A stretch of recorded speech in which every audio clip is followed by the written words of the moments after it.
Isaiah chapter 30. Woe to the stubborn children, declares Yahweh, to make counsel, but not from me, and to devise plans, but not of my spirit, in order to add sin to sin, transgression to transgression, who are setting out to go down to Mitzrayim, to Egypt, and have not asked my mouth, to be strengthened in the strength of Pharaoh, and to seek refuge in the shadow of Mitzrayim. And the strength of Pharaoh shall become your shame, and the refuge in the shadow of Mitzrayim your confusion. For his princes were at Zoan, and his messengers came to Hanes. They were all ashamed of a people who do not profit them, not for help or profit, but a shame and also a reproach. The message concerning the beasts of the south. Through a land of trouble and distress, from which came the lioness and the lion, the adder and the fiery flying serpent. They convey their riches on the backs of young donkeys and the treasures on the humps of camels to an unprofitable people, even Mitzrayim, whose help is vain and empty. Therefore I have called her Rahab Hem-Shaveth, Rahab, the whore. And go, write it before them on a tablet, and inscribe it on a scroll. That is for them, that is for a latter day, a witness forever, that this is a rebellious people, lying children who refuse to hear the Torah of Yahweh. A rebellious people, lying children who refuse to hear the Torah of Yahweh. Tell me again, those that have been brainwashed by the Big C Christian Church, how I'm in rebellion. This is a rebellious people, lying children who refuse to hear the Torah of Yahweh, who say to seers, do not see, and to the prophets, do not prophesy to us what is right. Speak to us what is smooth. Prophecy deceits. Turn aside from the way, swerve from the path, cause the set-apart one of Israel to cease from before us, the Mashiach. Get that Messiah of Israel out of here, they would say. Therefore, thus says the set-apart one of Israel, because you despise this word and trust in oppression and perverseness and rely on them, therefore this crookedness is to you like a breach ready to fall, a bulge in a high wall whose breaking comes suddenly, swiftly. And he shall break it, he, the set-apart one of Israel. He shall break it like the breaking of the potter's vessel, which is broken in pieces without sparing, so that there is not found amongst its fragments a shard to take fire from the hearth or to take water from a cistern. There's not a useful piece left. For thus said the Master Yahweh, the set-apart one of Israel, in returning and rest you are saved. In stillness and in trust is your strength, but you would not. And you said, no, for we flee upon horses. Therefore you flee, and we ride on swift horses. Therefore those who pursue you are swift. 1,000 flee at the rebuke of one. And at the rebuke of 5, you shall flee until you are left as a pole on top of a mountain and as a sign on a hill.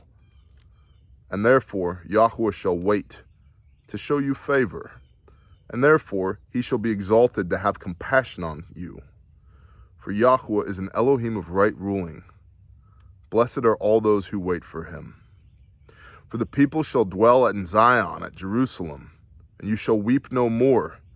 He shall show much favor to you at the sound of your cry when he hears, and he shall answer you. Though Yahweh gave you bread of affliction, bread of adversity and water of affliction, your teacher, Yeshua, shall no longer be hidden, but your eyes shall see your teacher. John 11:28, cross-reference there.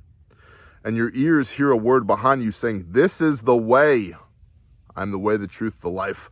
This is the way, walk in it, whenever you turn to the right or whenever you turn to the left. And you shall defile the covering of your graven images of silver and the plating of your molded images of gold, and you shall throw them away as menstrual cloth and say to them, begone. Your graven images and your false gods will be to you like used tampons.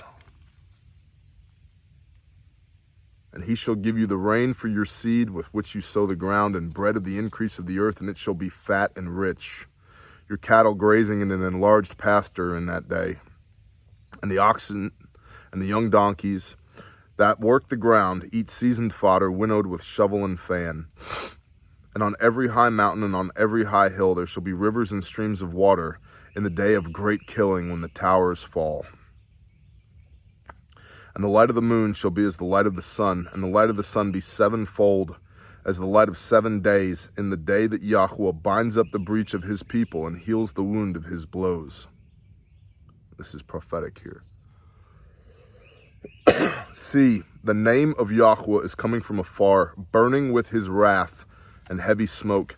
His lips shall be filled with rage, and his tongue be as a devouring fire. His breath shall be as an overflowing stream which reaches up to the neck, to sift the nations with a sieve of falsehood, and a misleading bridle on the jaws of the people. Let the song be to you as in the night set apart for a festival, and gladness of heart as he who is going with a flute to come into the mountain of Yahweh, to the rock of Israel. And Yahweh shall cause his excellent voice to be heard, and show the coming down of his arm with raging wrath and flame of consuming fire, with scattering downpour and hailstones. For through the voice of Yahweh a shore is broken down, with a rod he strikes, and every passage of the ordained staff which Yahweh lays on him shall be with tambourines and lyres, when he shall fight with it, battling with a brandishing arm. For Topheth was ordained of old, even for the king it has been prepared. He has made it deep and large, its fire pit with much wood. The breath of Yahweh as a stream of burning sulfur is burning in it. Woe to those who go down to Mitzrayim for help. Woe to you who are turning to the world, the nations, for help, and rely on horses, who trust in chariots because they are many, and in horsemen because they are very strong, but who do not look to the set-apart one of Israel, nor seek Yahweh. And he also is wise, and has brought evil, and has not turned aside his words. And he shall rise up against the house of evildoers, and against the help of workers of wickedness. And the Mitzrites are men, and not Elohim, and their horses are flesh, and not spirit. And when Yahweh stretches out his hand, both he who helps shall stumble, and he who is helped shall fall, and they shall all fall together. For this is what Yahweh has said to me. As a lion roars and the young lion over his prey, though a band of shepherds is called out against him, he is not afraid of their voice, nor disturbed by their noise. So Yahweh of hosts shall come down to fight upon Mount Zion and upon its hill. Like hovering birds, so does Yahweh of hosts protect Jerusalem, protecting and devouring, passing over and rescuing. Turn back to him from whom the children of Israel have deeply fallen away. For in that day let each man reject his idols of silver and his idols of gold, which your own hands have made for yourselves, as a sin. And a shore shall fall by a sword, not of man, and a sword not of mankind shall devour him. But he shall flee from the sword, and his young men shall become slave labor, and his strength pass away because of fear. And his commanders shall be afraid of the banner, declares Yahweh, whose light is in Zion, and whose furnace is in Jerusalem. Shabbat Shalom.